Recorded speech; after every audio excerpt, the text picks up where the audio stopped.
What's up, crafty family? I'm La, crazy crafty mom, that is. Here we go. My baby. You know I love the xTool P2. So let me tell you a little story.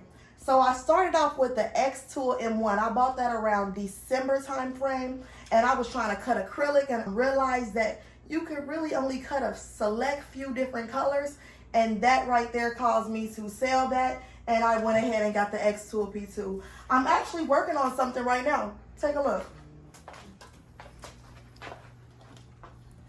Just a little scan to pay sign right now as we speak. Let me show you guys a few of my other projects as well.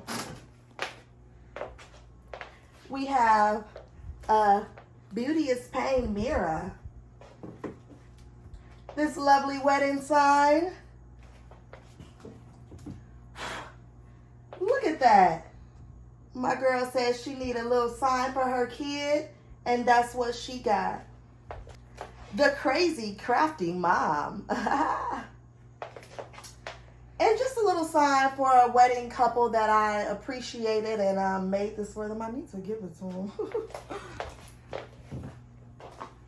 Crazy crafty mom. Here I am. There I stand. Does your kid love PlayStation?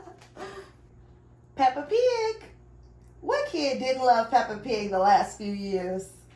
And that's what I would say. That's mostly the projects that I have right now on me. Everything else has obviously been sold. But I love the xTool P2.